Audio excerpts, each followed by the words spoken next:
So hello friends, welcome to my YouTube channel JDK Maths। मैं जितेंद्र। तो आज हम एक गणित का बहुत इम्पोर्टेंट टॉपिक संख्या पद्धति। तो संख्या पद्धति होती क्या है, इसके बारे में संपूर्ण जानकारी इस क्लास में आपको प्राप्त हो जाएगी। अब संख्या पद्धति का जिसका बिल्कुल जीरो लेवल है वो भी इस क्लास को बहुत आसानी तरीके से समझ सकता है। इसमें बिल्कुल बेसिक ही चीज़ों को समझाया जाएगा और बेसिक से ऊपर तक ले जाया जाएगा, मतलब जीरो से हीरो तक। इसी प्रकार आपसे यहाँ संख्या पद्धति टॉपिक के ऊपर बात करेंगे। संख्या पद्धति होती क्या है और संख्याएं होती क्या है। सबसे पहला हमारा टॉपिक है संख्या होती क्या है। सबसे पहला डाउट होता है दोस्तों का, सभी आप भाइयों को तो डाउट होगा कि संख्या होती क्या है। तो संख्या के बारे में हम बताएंगे। इसके बाद संख्या पद्धति में क्या क्या इंपोर्टेंट है। चलो कि ये संख्या पद्धति एक ऐसा टॉपिक है जो परीक्षा में कोई भी नौकरी की परीक्षा दो आप, तो वहां इसका 1 या 2 नंबर का क्वेश्चन मिलना है आपको, तो इसको बहुत ही ध्यान से देखना है। और चलो क्लास करते हैं हम आगाज। चलो तो यहाँ बात कर रहे हैं हम संख्या पद्धति। तो संख्या पद्धति, संख्या और पद्धति, संख्या पद्धति को इंग्लिश में बोलते हैं नंबर सिस्टम। अब नंबर और सिस्टम, सिस्टम का मतलब पद्धति, नंबर का मतलब संख्या। आपके मन में पहला क्वेश्चन आ रहा होगा संख्या होती क्या है। तो संख्या भाई 2 प्रकार की होती है, एक छोटी संख्या और एक बड़ी संख्या। अब छोटी संख्या कैसे पहचानेंगे और बड़ी संख्या कैसे पहचानेंगे।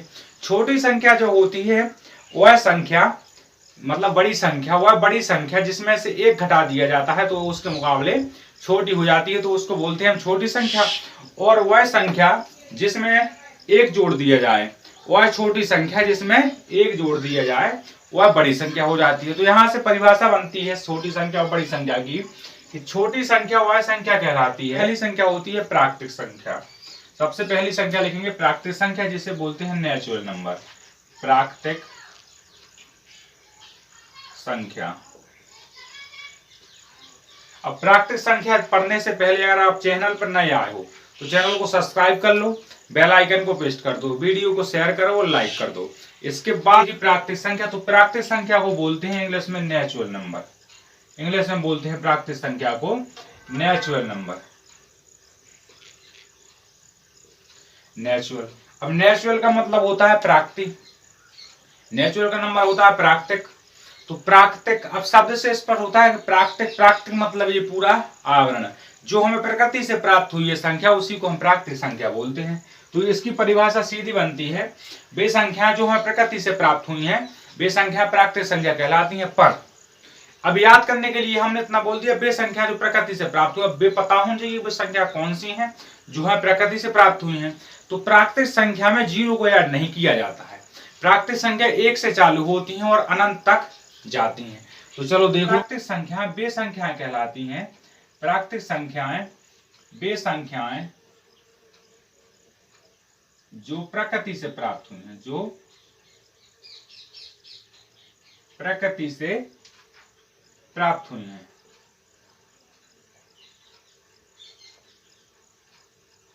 से आपको चीजें याद हो जाएंगी। अब प्राकृतिक दी है, नेचुरल है इसका इंग्लिश में नाम, तो बोलते हैं अपन इसे प्राकृतिक। तो प्राकृतिक यानी प्रकृति से प्राप्त हुई है। पर वे संख्या, इसका अर्थात में लिखना चाहें तो लिख लो, अर्थात वे संख्याएं जो 1 से चालू होती हैं, 1 से अनंत तक जाती हैं, 1 से अनंत तक जाती हैं, वे संख्या कहलाती हैं प्राकृतिक संख्या। तो प्राकृतिक संख्या लिखेंगे कैसे, एग्जाम्पल के तौर पर। एग्जाम्पल के तौर पर जब इसे लिखेंगे तो कैसा लिखेंगे इसे, 1 2 3 4 अनंत।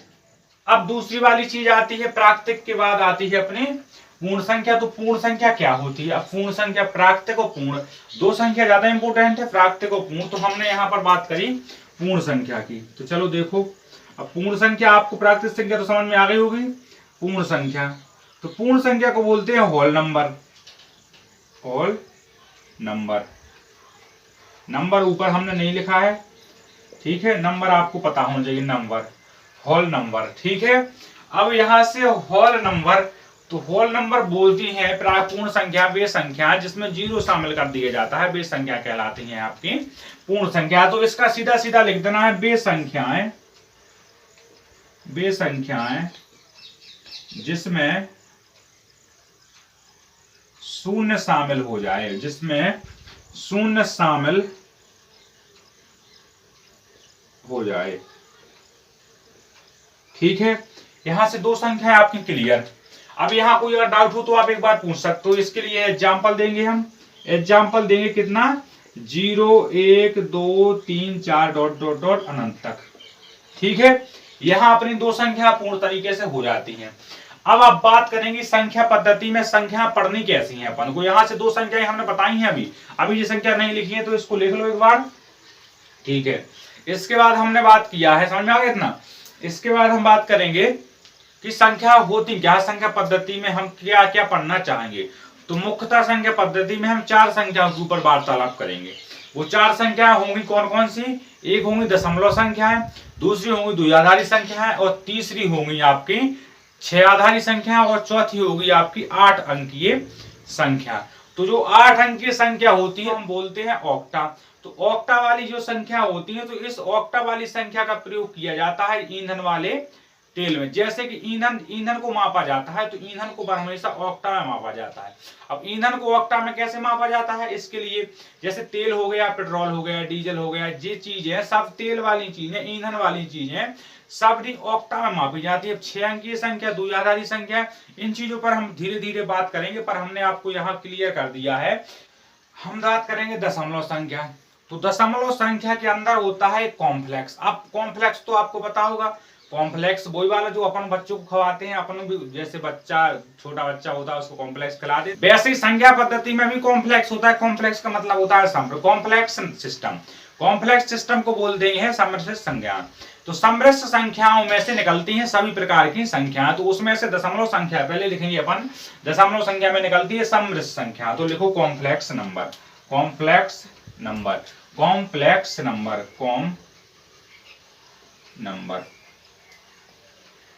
कॉम्प्लेक्स नंबर का मतलब होता है सम्मिश्र संख्याएं, सम्मिश्र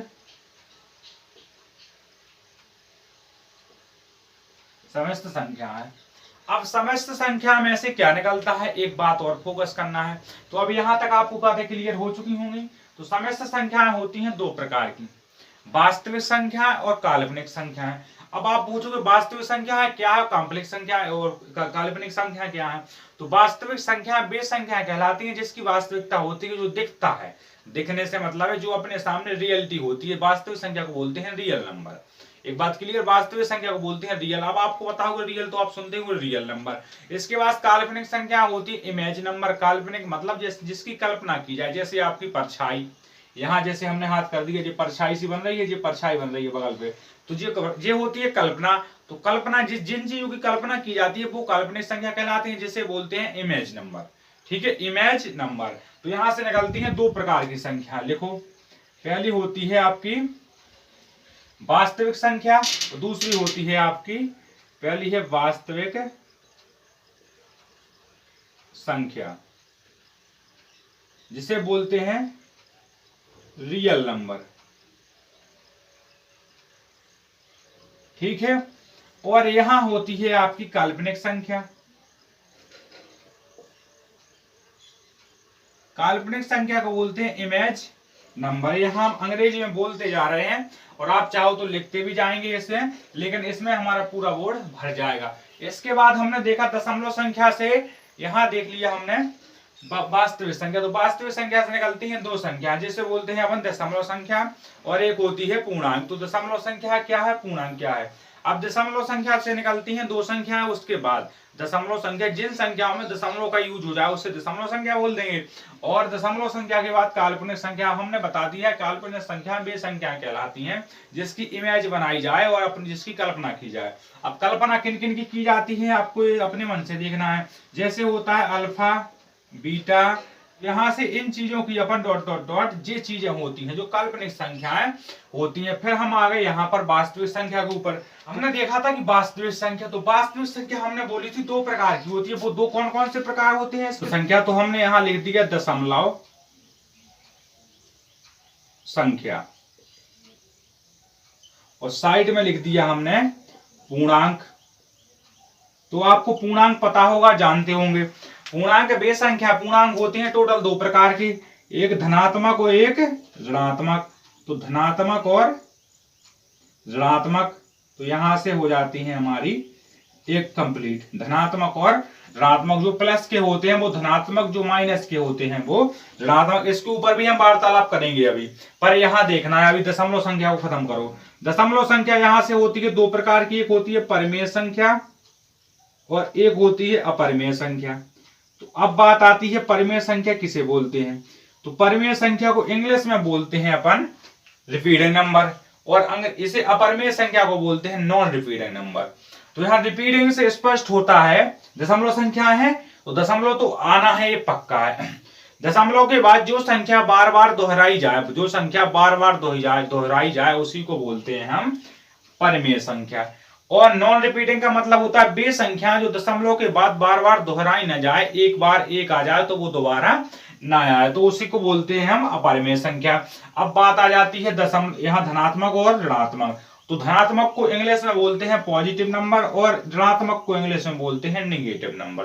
पॉजिटिव का मतलब प्लस में चलने वाली और ऋणात्मक का मतलब माइनस में चलने वाली। अब धनात्मक संख्या पहचानेंगे कैसे, बात इस पे आ जाएगी, इसकी सबकी परिभाषा लिखाएंगे। पर यहां आपको समझ, धनात्मक संख्या वे संख्या कहलाती हैं जो संख्या रेखा पर दाईं से बाईं तरफ चले, जो संख्या रेखा पर दाएं से बाएं तरफ चले वो कहलाती हैं अपनी धनात्मक संख्या। अब बात आ गई ऋणात्मक संख्या। तो ऋणात्मक संख्या जब जी धनात्मक संख्या दाएं से बाएं चल गई है तो ऋणात्मक संख्या दाएं से आएंगी बाएं। जब धनात्मक संख्या बाएं से दाएं चल गई है तो ऋणात्मक संख्या आएंगी अब दाएं से बाएं संख्या रेखा पर, ठीक है। और हमने यहां से बता दिया है कौन संख्या, परिमेय संख्या, जो संख्या बार बार दोहराई जाए, जैसे 1.111, तो इसको कैसे लिखेंगे, 1 पे बार 2 का, ये एक क्या है, ये एक परिमेय संख्या है। अगर इसी संख्या को इस तरीके से लिख दें हम, इस तरीके से डॉट डॉट डॉट, तो ये हो जाती है एक अपरिमेय संख्या नहीं है। अब यही इस संख्या को यहां लिख दें हम, इस संख्या को यहां लिख दें अगर 2.345 डॉट डॉट डॉट, तो ये क्या है, एक परिमेय संख्या है, सॉरी ये क्या है, अपरिमेय संख्या है। और इसी को यहां कर दें हम 2.3333, तो ये परिमेय संख्या नहीं बनती है। और परिमेय संख्या में कौन कौन सी चीजें होती है, इंपोर्टेंट चीजें ये है परिमेय संख्या कि परिमेय संख्या जैसे पाई हो गई, अंडर रूट में 3/2, 3, 4, ऐसी संख्याओं को अपन परिमेय संख्या को अंडर रूट में लिखा जाता है, अपरिमेय संख्या को अंडर रूट में नहीं लिखा जाता। यहां से इतनी चीज क्लियर हो गई आपकी, इसमें कोई डाउट हो तो बताओ। इतना समझ में तो आ गया, समझ में आ रहा है, ये बता देना है प्यारा सा कमेंट करके। इस प्रकार से हमने अभी तक की सभी चीजें देख ली हैं, जी कितनी प्रकार की संख्या देख ली, दशमलव संख्या बता दी हमने, पूर्ण संख्या बता दी है। पूर्ण संख्या को एक दशमलव संख्या को इंग्लिश में बोलते हैं डेसिमल नंबर, और पूर्णांक को बोलते हैं हम इंटीजर नंबर। इस प्रकार से हम इतनी चीजों को अभी तक क्लियर कर चुके हैं। अब हम बात करेंगे कि जो विभाज्यता करते हैं वो किस प्रकार से करते हैं। अब यहाँ तक हमने परिमेय, अपरिमेय और पूर्णांक, और यहाँ पूर्णांक, धनात्मक, ऋणात्मक, इस चीजों पर क्लियर कर लिया है। अब अभाज्य संख्या, भाज्य संख्या, सम संख्या, विषम संख्या, ये सभी चीजें आपको क्लियर कराते हैं। इतना हो चुका है, इसका एक स्क्रीनशॉट ले लेना है पूरी तरीके से, ठीक है, ले लो इसका स्क्रीनशॉट। इसके बाद देखते हैं हम यहाँ पर अब सम संख्या।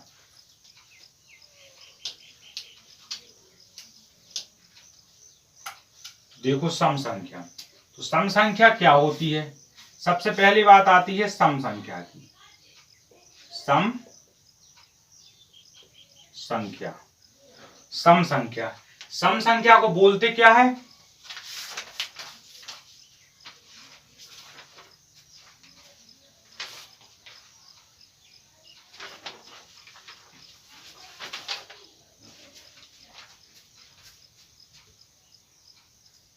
सम संख्या को कहते हैं इवन नंबर, इवन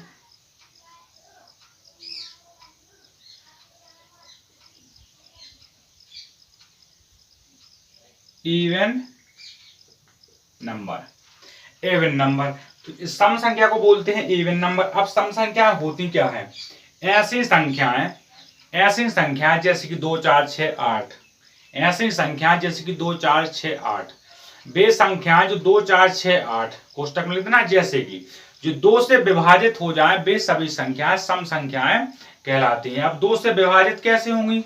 अब 2 से विभाजित का मतलब है कि जो संख्या सम स्थान पर आ जाए उन्हीं को हम सम संख्या बोल देते हैं। चलो परिभाषा देख लो इसकी। वे संख्याएं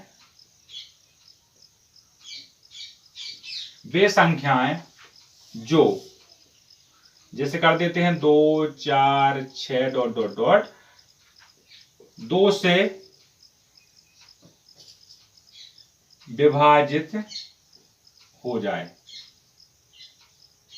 2 से विभाजित हो जाए, अर्थात सम स्थान पर आ जाए, सम स्थान वाली संख्या। ठीक है, ये सम संख्या है। तो यहां से क्या हुआ? सम संख्या आपकी बिल्कुल तरीके से क्लियर हो जाती है। तो सम संख्याएं, जैसे कि यहां देख लो, अब इसी का देख लो, एक संख्या रेखा पर ये बना है अपना मेन पॉइंट, इसके बाद चलता है 2 4 6, सम स्थान पर ये संख्याएं आ रही हैं। इसी प्रकार दाएं तरफ चलता है 2 4 6। तो जितनी संख्याएं सम स्थान पर आ जाएं उसी संख्याओं को बोलते हैं हम सम संख्या। तो यहां से आपका सम संख्या यानी इवन नंबर कंप्लीट। इसके बाद देखा हमने विषम संख्या। विषम संख्या, तो विषम संख्या वे संख्याएं जैसे 2 4 6 8, वे संख्याएं जो 2 से विभाजित ना हो, वे संख्याएं जो 2 से विभाजित ना हो, वे संख्याएं जो 2 से विभाजित ना हो, वे संख्याएं जो 2 से विभाजित ना हो, वे संख्याएं कहलाती हैं हमारी विषम संख्या। तो लिखो, वे संख्याएं जो, जैसे 2 3 4 5, 2 से विभाजित ना हो, और अर्थात में क्या लिखेंगे? वे संख्याएं जो संख्या रेखा पर विषम स्थानों पर आए उन्हीं को बोलते हैं हम विषम संख्या। तो विषम स्थान पर आ जाए, विषम स्थान पर आए, विषम स्थान पर आए का मतलब हम यहां बना देते हैं एक संख्या रेखा। तो देख लो, ये अपना मेन पॉइंट है, जैसे कि 1 3 6 6 नहीं 5 और 7, इस प्रकार से 1 3 5 7 9, इस प्रकार की संख्याएं जो विषम स्थान पर आती हैं वे सभी संख्याएं कहलाती हैं हमारी विषम संख्या। तो यहां से सम संख्या और विषम संख्या आपकी कंप्लीट हो जाती है। तो इतना पूरा आपको समझ में आ चुका होगा। अगर समझ में आ चुका है तो वीडियो को लाइक कर दें, शेयर करें, और चैनल पर नए आए हो तो भाई सब्सक्राइब जरूर कर लेना है। इसके बाद देखते हैं हम आगे, इसके बाद देखते हैं हम भाज्य संख्याएं, अभाज्य संख्याएं, भाज्य संख्याएं, अभाज्य संख्याएं। तो हमने इसको यहां से हटा दिया। अब देखना है हमें भाज्य संख्या और अभाज्य संख्या। तो चलो, भाज्य संख्या क्या होती है? भाज्य संख्याएं वे संख्याएं, भाज्य संख्या क्या कहलाती है? वे संख्याएं जिनका गुणनफल यानी फैक्टर्स, वे संख्याएं जिनका गुणनफल यानी फैक्टर 2 से ज्यादा होता है, मतलब स्वयं और 1 से अतिरिक्त होता है, वो कहलाती हैं भाज्य संख्याएं। और अभाज्य संख्याएं वे संख्याएं कहलाती हैं जिनके फैक्टर्स केवल 2 होते हैं। कहने का मतलब है जिनका फैक्टर्स 1 और वो स्वयं होता है, उसी को हम बोलते हैं अभाज्य संख्या। तो यहां से हम पहले बात करेंगे भाज्य संख्या की, फिर करेंगे अभाज्य संख्या की। तो हमने पहले डाला पॉइंट नंबर 1। पॉइंट नंबर 1 होता है हमारा भाज्य संख्या का, भाज्य संख्या। तो भाज्य संख्याएं वे संख्याएं, लिखो जल्दी, वे संख्याएं जिनका गुणनफल 2, जिनके गुणनफल 2 होते हैं, जिनके गुणनफल 2 से जिनके गुणनखंड 2 से अतिरिक्त होते हैं। कहने का मतलब फैक्टर्स जिनके फैक्टर्स 2 से अधिक होते हैं।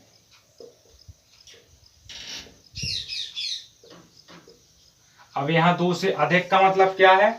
2 से अधिक का मतलब है जैसे कि हम लिखते हैं यहाँ पर 6, एग्जाम्पल के तौर पर 6, तो 6 के कितने होते हैं? 1 होता है, 2 होता है, 3 होता है और 6 होता है। तो यहां से देखो कितने निकल आए आपके?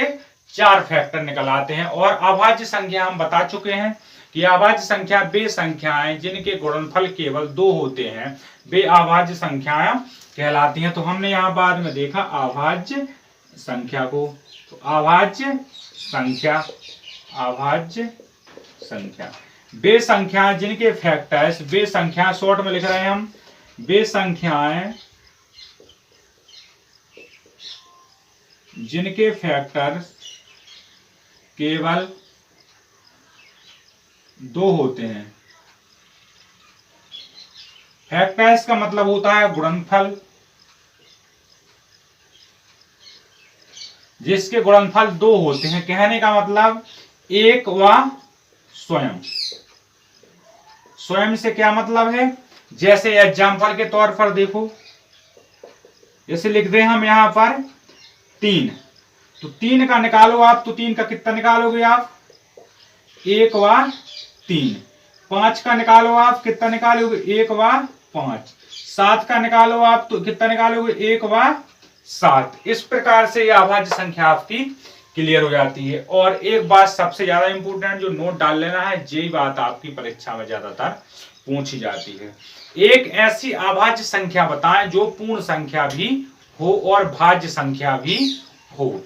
अब एक ऐसी संख्या बतानी है जो पूर्ण संख्या भी हो और भाज्य संख्या भी हो। तो 2 एकमात्र ऐसी संख्या है जो पूर्ण संख्या भी है और 2 एक ऐसी मात्र संख्या है जो भाज्य होने के बाद भी अभाज्य संख्या होती है। तो चलो देखो, 2 एकमात्र ऐसी संख्या डालो, नोट।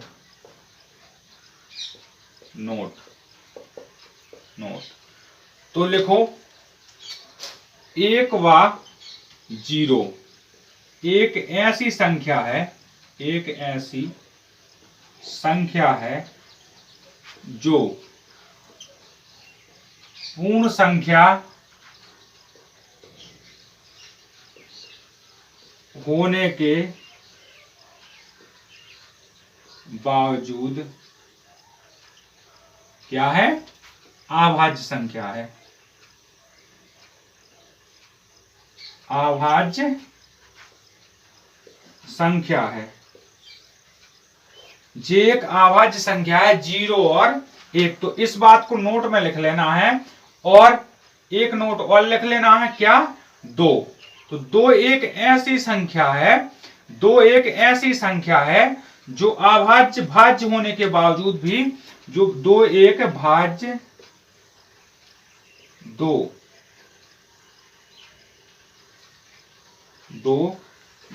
संख्या और अभाज्य संख्या है। भाज्य और अभाज्य एक 2 मात्र एक ऐसी संख्या है जो भाज्य भी होती है और अभाज्य भी होती है। इस प्रकार से हमने अभी तक चीजों को क्लियर कर लिया है। कहां तक? संख्या पद्धति तक। तो संख्या पद्धति में हमने बहुत सी चीजें देख ली हैं, भाज्य अभाज्य। एक संख्या और बनती है, कौन सी? सहअभाज्य संख्या। तो सहअभाज्य संख्या वह संख्या कहलाती है जिसका HCF हाईएस्ट कॉमन फैक्टर्स, जिसका HCF 1 होता है, मात्र 1 होता है जिसका HCF, यानी अभाज्य संख्याओं को भी हम सहअभाज्य संख्या बोलते हैं। तो इस प्रकार से हमने इतनी चीजें क्लियर कर ली हैं। अब हमने जो बात पहले बोली थी, कौन सी बात? द्विआधारी संख्या। तो द्विआधारी संख्या के ऊपर हम चर्चा करेंगे। तो सभी दोस्तों को अपना कीमती समय देने के लिए बहुत बहुत धन्यवाद। तो सभी को जय हिंद जय भारत। अब हम मिलते हैं कल की अगली क्लास में। तो भाई चैनल पर अगर नए आए हो तो चैनल को सब्सक्राइब कर देना और बेल आइकन को प्रेस भी कर देना है। जय हिंद।